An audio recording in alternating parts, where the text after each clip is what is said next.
Hi everybody, how you doing out there? Mark here. Hope everyone's doing well. Yeah, all okay. Yeah, cool.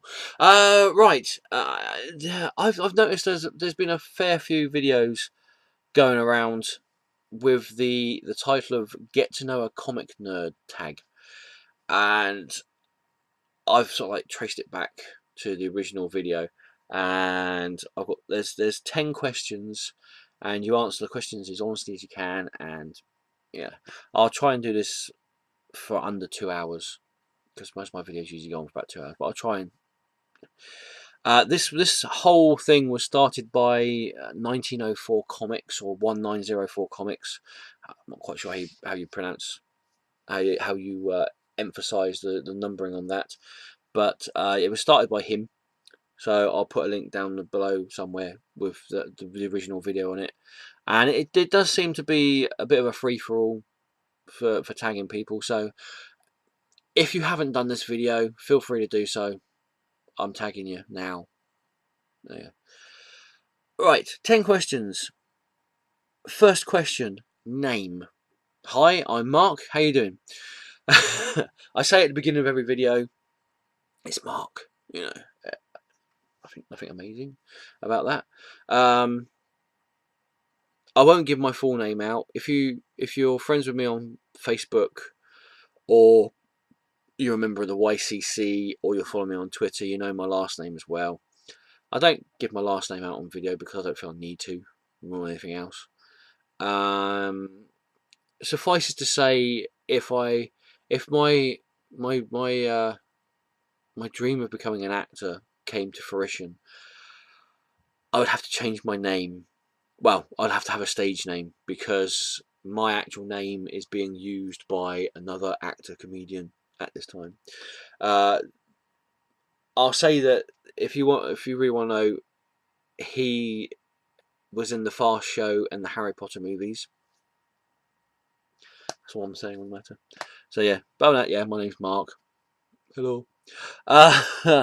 Number two, how or when or how did you start collecting comics? My parents started me off.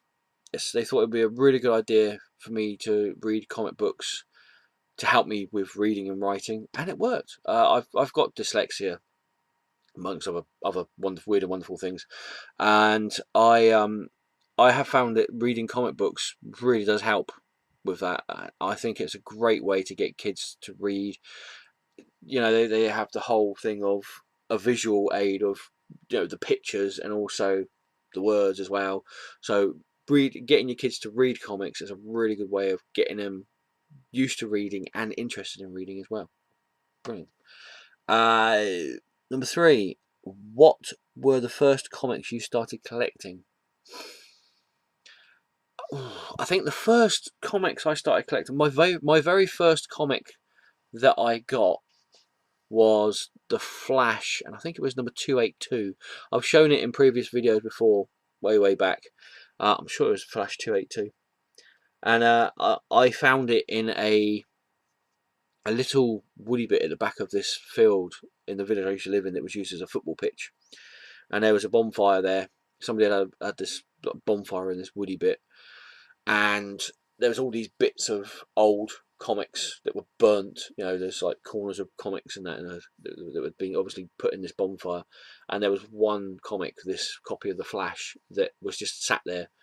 It wasn't in the best of states, but it was in a lot better state than the other comics that were there. So I picked it up, read it, loved it, took it home, and that's probably the first comic that I actually properly thought, I am keeping this. This is mine now. I am going to collect these if I can. Uh, the first comics I actually properly collected, and I've still got actually, I probably would be my Spider-Man and His Amazing Friends comics, which it's the British reprints of the Spider-Man comics from America, and it was the name that was given to the Spider-Man comic of that time. There's the weekly comic back then had loads of different names. When I started reading it, it was called Spider-Man and His Amazing Friends because it tied in with the TV show. So I suppose you could say that was the first proper comic that I started collecting, uh, or at least the first comics I started collecting per se. But the first proper comic that I started collecting was The Flash, number 282. So. Okay, favourite TV show, cartoon, Doctor Who. Gotta be. I've loved Doctor Who for years, ever since I first saw my first ever Doctor Who, which was Tom Baker, and all the way through till now, I've always watched Doctor Who. There's been a few times where it's been like, I'll watch it, or I'll, you know, it's like with David Tennant, yeah, with all Doctor Who's so far, to a certain extent, I felt like I have to watch it on the day that it comes out. Yeah, so on the Sunday or Thursday or whenever it was, whatever day it was that it came out on TV, I had to watch it then. Beforehand, I think there was only one episode of Doctor Who, which was a Colin Baker episode that I missed on the day that it came out, and that was because I was being forced. I didn't want to go to this pantomime, but I was being forced to go to this pantomime that actually had Colin Baker and I'm terrible with names. The actress that played Purple Gillian Brown in the show, Nicola. Oh, I can't remember her name. But her, both Colin Baker and Nicola Bryant. I want to say Bryant. They were both in this pantomime. That was the only reason why I wanted to go. That's the only reason why I was like being persuaded to go to this pantomime. I didn't want to go, but you know. So that was back then. That was the only episode of Doctor Who that I didn't watch when it was first aired on TV. I can't remember what the actual episode was, but you know, I can remember the trauma of having to go to this pantomime. Missed it. It was quite big at the time.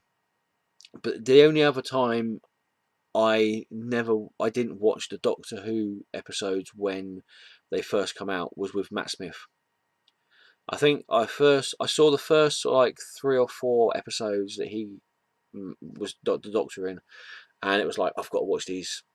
You know, the day they come out, the night they come out on TV, and after that it was like I'll watch them when I'll watch them the next day. Oh, I'm going out that night. Oh, okay, I'll watch them on the Sunday on BBC iPlayer or something. Um, I still enjoyed watching Doctor Who when Matt Smith was the Doctor. Uh, I don't really think there's ever been a really bad actor to be the Doctor, but I just don't think that Matt Smith's Doctor was the best Doctor, shall we say. Um, but Peter Capaldi has brought me back on track, and I'm sitting there going, I have to watch Doctor Who episodes when they are aired on TV on the day that they aired on the TV. Favorite comic, favorite cartoon, I'd say Simpsons. Simpsons, just like Doctor Who, it's one of those shows that I can just go back and watch over and over again all the time. The amount of times I've had, I wouldn't say marathons because there's been breaks in them, but the amount of times I've started watching the first episode from the very first episode of The Simpsons all the way through to the newest episode of The Simpsons. I don't know the words or the episodes off by heart. I know a lot of the episodes, and probably if somebody turned around to me and said, "Oh, do you remember this episode where Bart done this?" and I'll be like, "Oh yeah," and blah blah blah blah blah, and yeah, it happened and all that. Yes, I could probably do that. If I watched the episodes, a few of them I could probably recite along with what the actors are saying on screen. So that's how much I know The Simpsons. Other than that, TV shows, I used to really like watching the X Files, uh, Big Bang Theory. I enjoy that. Uh, I what else is there? Sapphire and Steel. I used to love watching Sapphire and Steel. Blake Seven. I used to watch enjoying. The Jerry Anderson shows like Captain Scarlet and Thunderbirds. Do you remember Space Precinct, which is also tied in with and UFO as well? Oh, cool.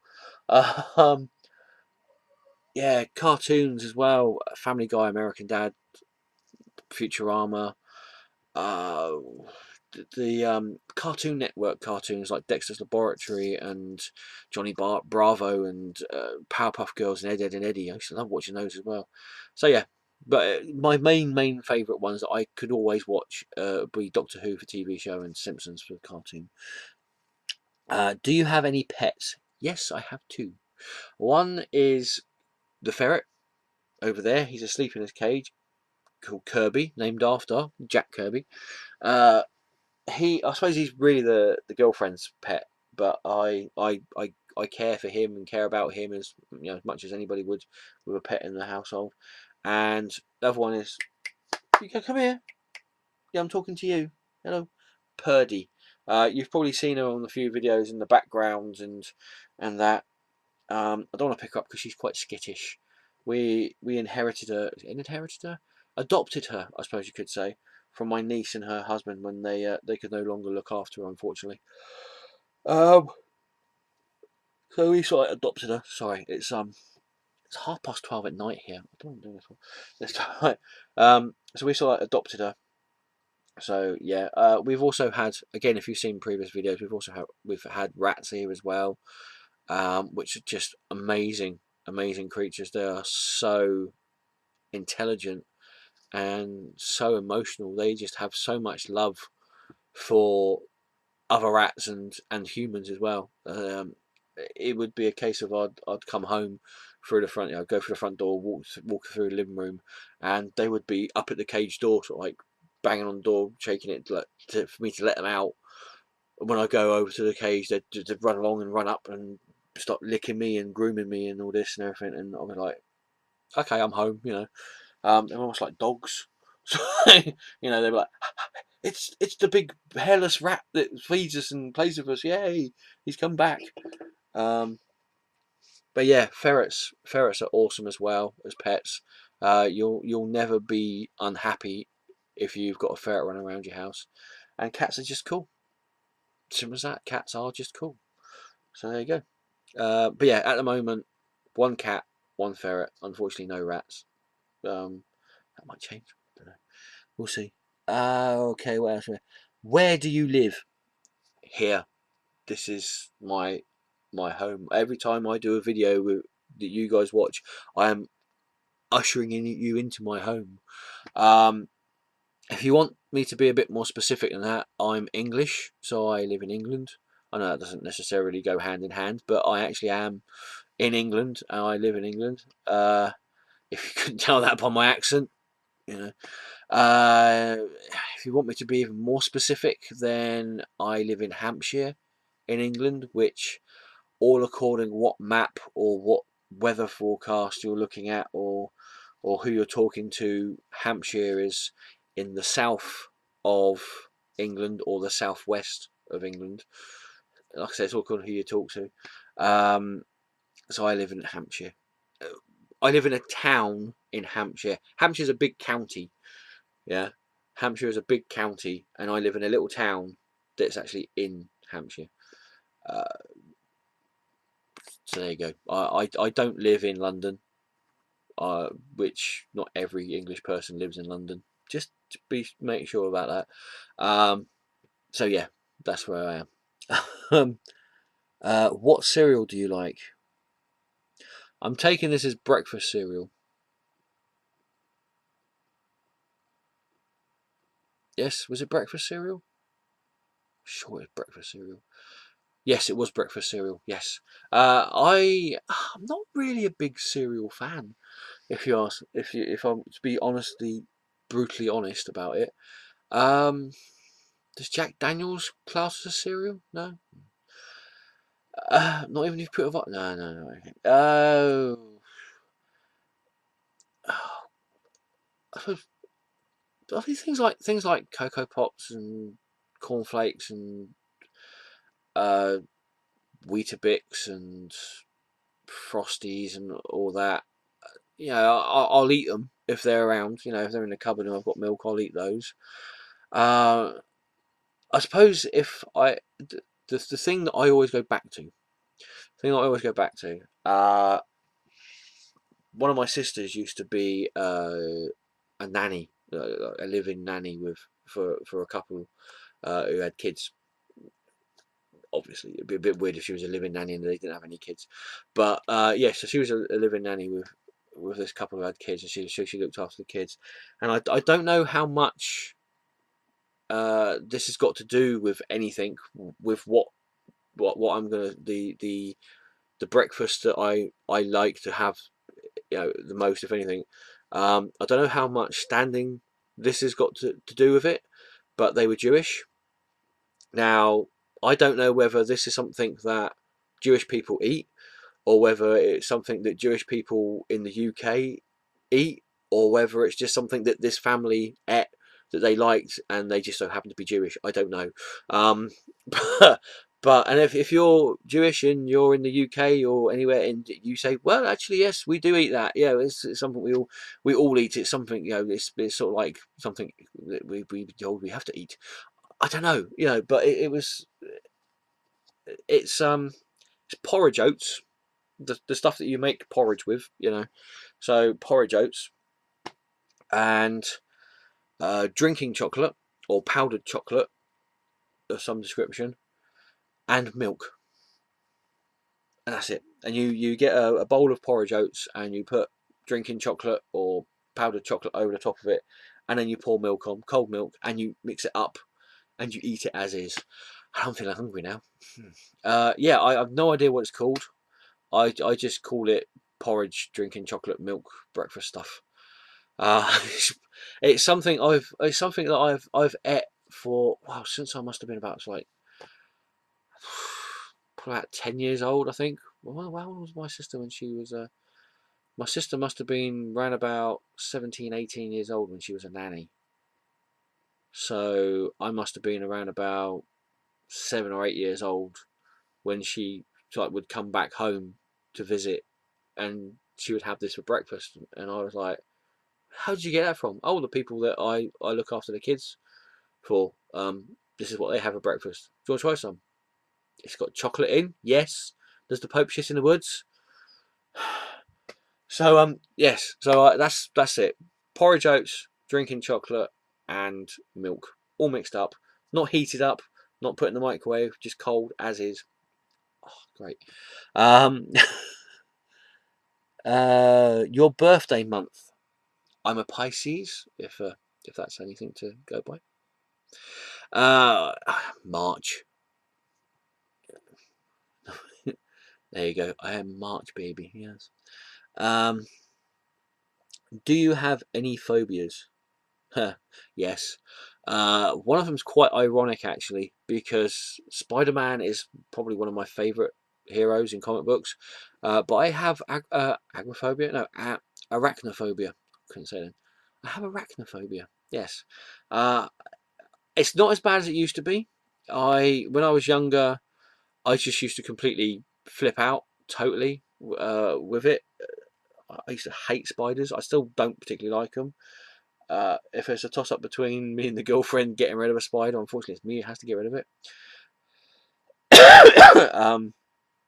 I'm okay now with the those little weird sort of like long spindly legged ones. Don't do that, that's scary.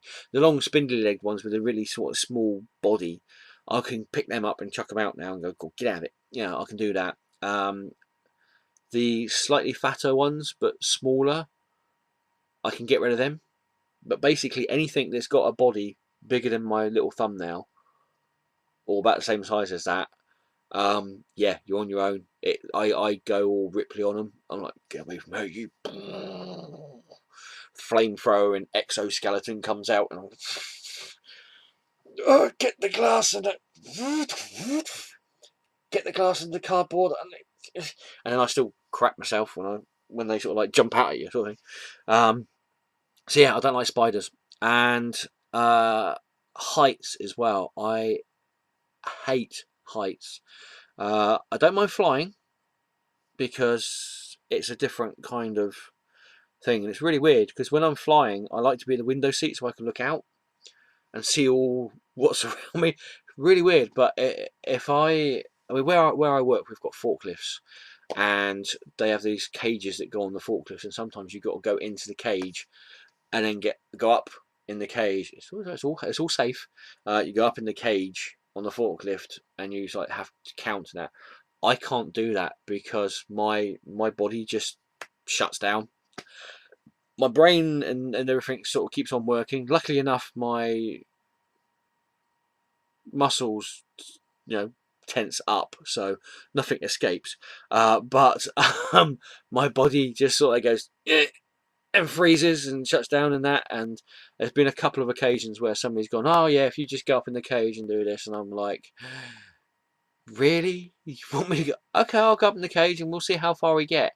And it's usually about like 6 to sort of like 10 foot off the ground, and my body just goes.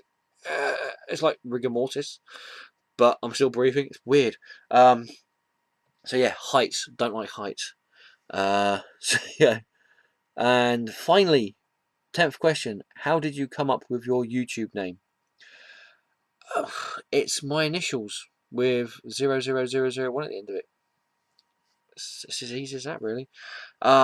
I never when I first started doing this channel, or when I first got this channel, I never in a million years thought that I would be doing videos on it. It was just a channel that I had so I could watch YouTube videos. So when I wanted to watch YouTube videos, I wouldn't get that stupid message flip up saying, "You need to have a YouTube account to be able to watch this video because you need to prove that you're over 18." And it wouldn't even be dodgy videos that I would be looking at. It would be like cartoons, like Johnny Bravo or Dexter's Laboratory or something like that, or Powerpuff Girls, and it would come up with, "You need to have proof that you're over 18 to be able to watch this video." It's like, it's a Powerpuff Girl video. Why would I need to be over 18 to watch this? So I created this account for YouTube, and it was like MAW1. Okay, that's already been taken. MAW01. Okay, that's already been taken. And it just went on like that until I got MAW00001. It's as simple as that. It's my initials with 4 zeros and a 1 on the end of it. So there you go. That's it. Yeah, that's all the questions. That's everything answered as far as I know.